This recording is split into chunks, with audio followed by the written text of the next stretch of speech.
Hello guys, नमस्कार. चटपटीत recipes आणि व्लॉगमध्ये तुमच्या सगळ्यांचं स्वागत आहे. आज आपण बनवणार आहोत पुलाव. कोणता? सोयाबीन पुलाव. तर चला बनवूया.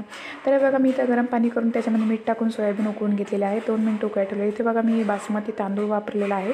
बघा किती छान असा लांबडा ग्रीन मी त्याच्यातला वापरलेला आहे. आणि इथं आपले तळून काय ते उकळून झालेले आहेत सोयाबीन चंक्स. आणि ते बघा आपल्याला पिळून वगैरे घ्यायचे आहे. तुम्हाला बारीक करायचं असेल तर थोडेसे ते बारीक करू शकता.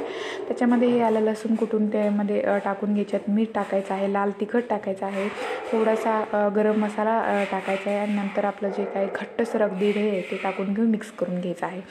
आणि त्याच्यानंतर बघा, मी म्हणजे नंतर आपण तुम्हाला जास्त काही मसाले टाकायचे नाही त्याच्यामध्ये, जास्त उगीच टेस्ट चव बिघडू नका, थोडकेच मसाले टाका.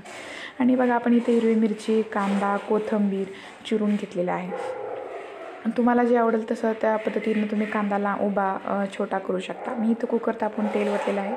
तेल तापल्यानंतर आपलं जिरे, मोहरी, तेजपत्ते आणि ग्रीन चिली आपल्याला टाकून झाल्यानंतर थोडीशी चिली फ्राय झाल्यानंतर आपल्याला हिंग, हळद आणि कांदा टाकून घ्यायचा आहे.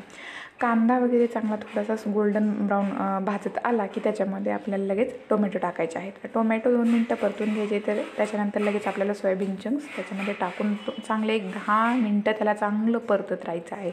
तर चव येईल बरं का. 10 मिनटं चांगलं परतत राहायचे. 2 मिनटं वाफ द्यायची त्याच्यातच थोडेसे कुकरला हे करून. आणि याच्यामध्ये वरून मी चिकन मसाला टाकलेला आहे. आणि बघा, याच्यामध्ये तांदूळ मी स्वच्छ धुवून 2 मिनटं पाण्यामध्ये ठेवले होते ते बघा मी याच्यामध्ये टाकून घेतलेलं आहे.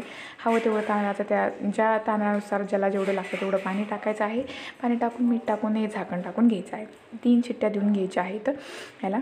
आणि तुम्हाला इथं मी चिकन मसाला वापरला आहे, तुम्हाला इथं बिर्याणी मसाला वापरायचा असेल तर पण वापरू शकता. चिकन मसाल्याने टेस्ट अगदी छान येते, तुम्ही वापरून बघा. आणि बघा, इथं आपलं सोयाबीन मस्तपैकी असा राईस तयार झालेला आहे. इथं मस्त छान असे कोथिंबीर टाकून मस्तपैकी असा ताटामध्ये सजवून घेतलेला आहे. आणि असा ताव मारायचा आहे, गरम अगदी छान लागतो. बघा कसलं मस्त झालं आहे, अगदी सुटसुटीत, जसं हॉटेलमध्ये सुद्धा मिळणार नाही, इतका छान झालेला आहे. तुम्हाला आवडला असेल नक्की सबस्क्राईब करा चॅनलला. Bye bye.